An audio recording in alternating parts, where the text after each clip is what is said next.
I see a marriage there, and I see potential for so much and a life together, and I see a lot of love between them. So I'm really hopeful and really optimistic about what's going on there. We finally got to meet, you said, Teresa's boyfriend. We finally get to meet him on the show after all this time. I mean, what was it like for you meeting him, and what was your first impression of Louie? Louie, wait till you meet Louie. Louie is an angel, like a piece of heaven. He is, even his voice.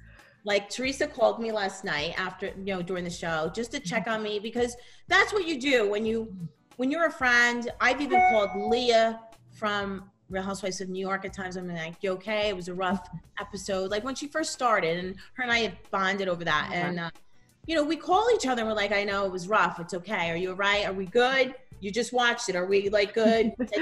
Each other. I know we've spoke since, but are we still good? And that's what we do anyway. I could speak for us. And Teresa called me last night. She's like, you okay? And she was with Louie. And I was like, oh yeah, no, I'm good. And then I heard Louie's voice in the background. I was like, oh. I love that. I'm like, I don't know what to say to him. He's so perfect. He's so cute. That's amazing. I mean, do you think or hope marriage is in their future, or is that what she wants? I see a marriage there, and I see potential for so much and a life together, and I see a lot of love between them. So I'm really hopeful and really optimistic about what's going on there. Were you surprised that she was able to keep him a secret for so long? And did you have any inkling? I knew she was very happy, and she had a different glow about her. She even looked prettier to me.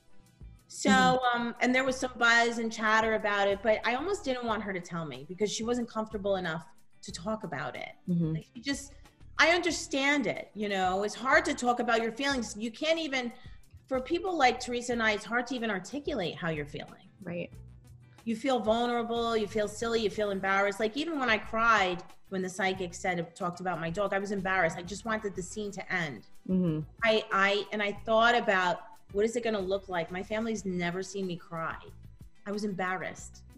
It's kind of a weird thing. I don't know how to explain it when you're not used to showing your vulnerable side, because life makes you have to be hard sometimes with the things that are dealt to me and Teresa.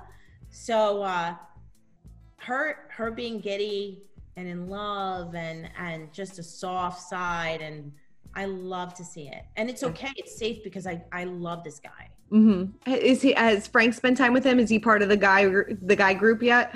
Him and Frankie are inseparable. Really? Frankie looks up to him. He's, Frankie thinks he's the greatest guy in the world. That's great. He did meet, he's met some of the castmates, yes. And he's just a great guy. He's charismatic. He's bright. He's successful. He's good looking. Like Teresa got what she deserved. Yeah. And he's good with the girls too. He's good with kids. Like even like I said, with my Frankie. Yeah, he's good. Yeah. He's good. A gentle man. That's great. Were you surprised that he was the one that kind of wanted to go down and meet Joe Giudice and, kind of introduce himself, or is that just kind of his character? That's what a man does. So no,